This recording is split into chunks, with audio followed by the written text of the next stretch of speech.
So ayan mga pre, isang mapagpalang gabi sa inyong lahat at syempre welcome back dito sa channel ko.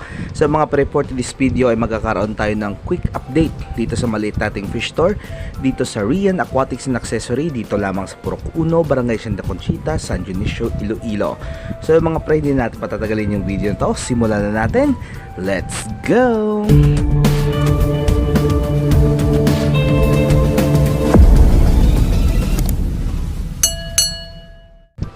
So yun mga pre, dito tayo magsimula sa ating magagandang mga barbs. So ayun, tatlong klase yung barb na meron tayo, yung red tiger barb, green tiger barb, at syempre yung Sumatra barb natin. So ayan, so murang-mura lang to mga pre, so pwede nyo kaming bisitahin dito. So ayan, so yung next natin mga pre ay ito, yung Glow Tetra. So ayan, tingnan nyo ang titingkad ng kulay, ang ganda ng kulay.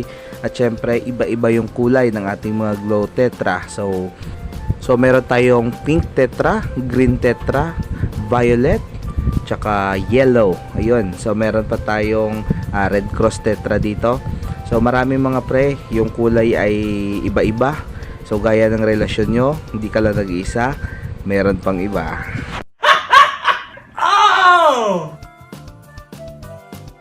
So yan mga pre, ito naman yung grabe talaga kung tumingin, tingnan nyo mga pre, parang kakainin niya ako. So yung mga pre, ito yung ating white parrot na laging nagtatago sa kanyang bahay. Ayan, hindi yan lumalabas, dyan lang yan. Tingnan mo yung pagkain, hindi niya nga ginagalaw. Mamaya pag walang tao, saka pa lang siya lalabas. So grabe talaga mga pre, idol na idol ko yung alaga ko na to. So inahayaan ko lang dyan. So dito mga pre, sa tank na to ay may natira pa tayong ping pong pearl scale goldfish. So ayan, parang 4 ata sila or 5. Tsaka may natira pa tayong angelfish na 2 na marble na malaki. Tsaka yung mostly ng mga angelfish natin ay maliliit. So ayan sila. So dito tayo mga pre sa baba. So dito meron tayong comet. Ayun. So yung iba napagkakamalan tong Shubunkin, pero comet to mga pre kasi long fin. So mahaba yung mga fins nila kapag nagmamatured. So meron tayo ditong red and white. So mostly talaga red and white yung mga Shubunkins natin. So isa ito sa mga pinakamatitibay na goldfish ko na nandito. So tested na to mga pre, ilang power interruption na yung pinagdaanan nito, pero ayan pa rin, still alive and kicking. So kita nyo naman mga pre yung kanilang kondisyon, tsaka yung kondisyon ng tubig. Ayan, tingnan nyo, kahit napakarami nila, clear na clear yung tubig. So syempre dahil dito sa kanilang sump filter. So ayan, yung sump filter na binuraot ko lang, hininghi ko lang sa aking kaibigan. So ayan, talagang tignan nyo nga, may mga sira-sira pa, inayos ko lang. So shout out sa kaibigan kong nagbigay nito. So maraming salamat, at napakalaking tulong nito dito sa aking maliit na fish store. So kaya niyang mag-hold ng 40 to 50 pieces na Shubunkin gamit lamang yung filter na to. So mga pre, yung next natin ay yung mga oranda natin. So ayan, red and white oranda, trico oranda. So ayan, so nakikita nyo naman mga pre, so hindi naman to talagang pang show grade, pero okay na rin pang pit grade. So tingnan nyo yung pattern, yung katawan, yung dorsal, yung anal, yung pectoral. So ayan, para sa akin pwede na tong alagaan. So sa mga gustong bumili nito, kumindat sa inyong mga mata, so pwede nyo kami bisitahin dito, o di kaya i-PM nyo ako sa aking messenger para makapag-usap tayo. So dito naman yung mga alaga nating koi. So may natira pa akong 5 o 6 na koi. So nasa 3.5 inch yung mga to.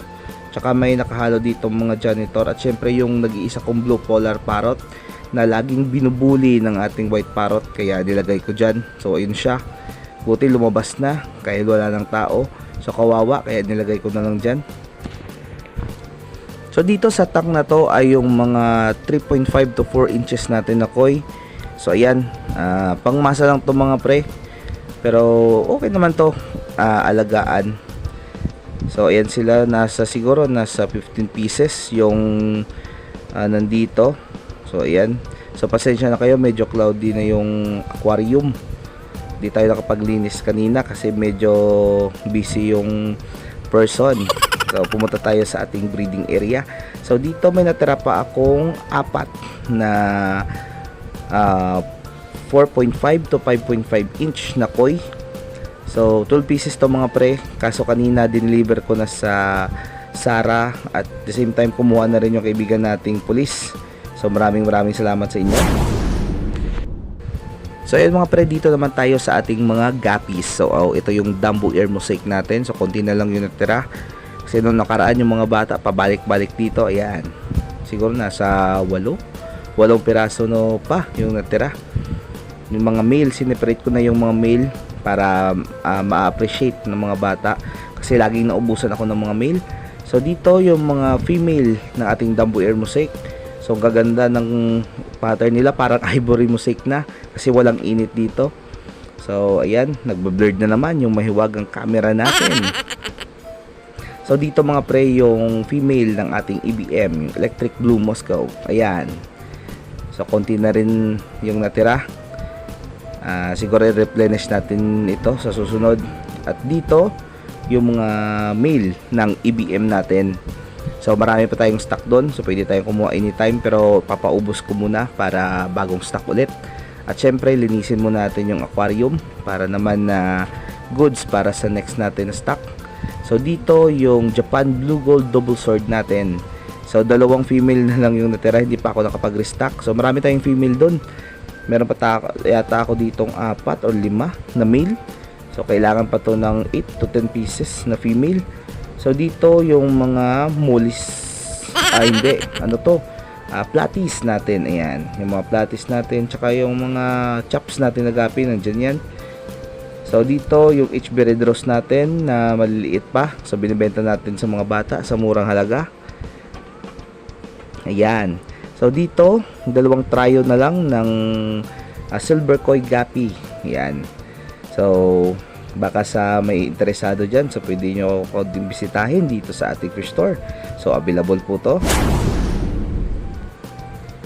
So yung mga pre dito, meron tayong mga beta food dito. Yan, Infinity, Optimum, ayan. Yung PO2 natin, PO1, Colored, at saka repack na Koi King. So nag-repack tayo para sa mga bata na hindi afford.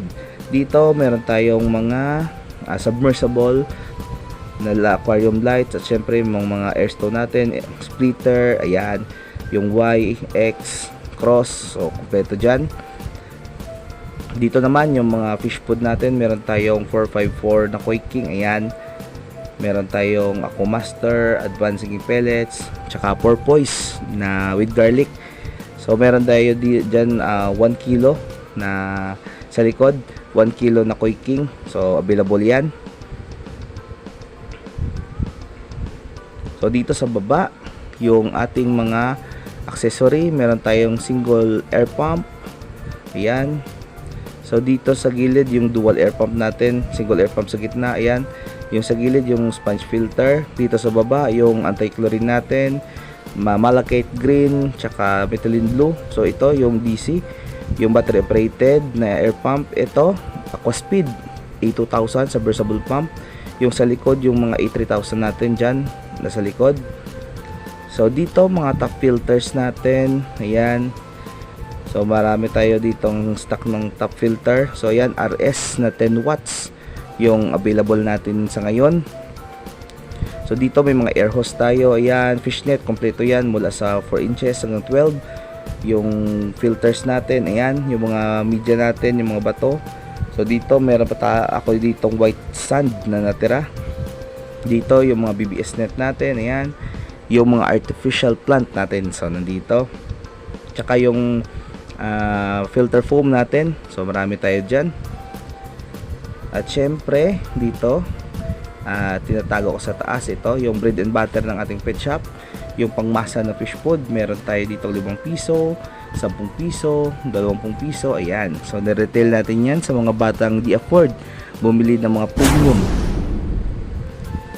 So mga pre, maraming salamat, no. So kung nakikita nyo, ayan, yung mga display natin paunti-unti lang Kasi open kasi yung fish store natin sa tao. Meron tayong karinderya. So maraming mga taong labas-pasok dito. Kaya naglalagay lang ako ng ilang piraso. So yung mga stock natin ay tinatago natin sa loob para naman safe.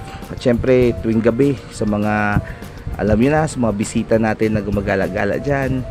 So para safe yung mga fish food natin.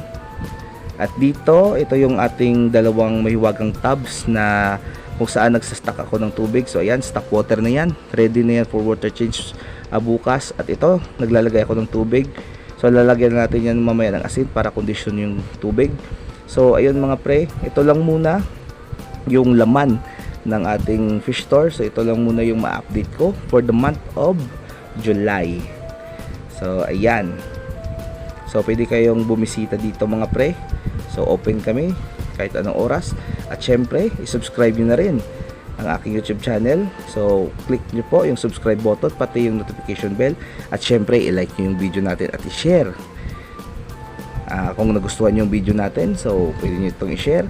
At syempre, mag-subscribe kayo sa ating YouTube channel at mag-follow kayo sa ating Facebook page. At wala tayong TikTok. So yung mga pre, maraming salamat sa patuloy na pagsuporta at panonood ng mga video natin, at sa mga ka-subscriber natin na patuloy na nag-share ng mga video natin. So maraming salamat. At syempre abangan nyo yung shoutout nito pagkatapos ng video natin. So mga pre, hanggang sa muli, maraming salamat. God bless us all and bye-bye.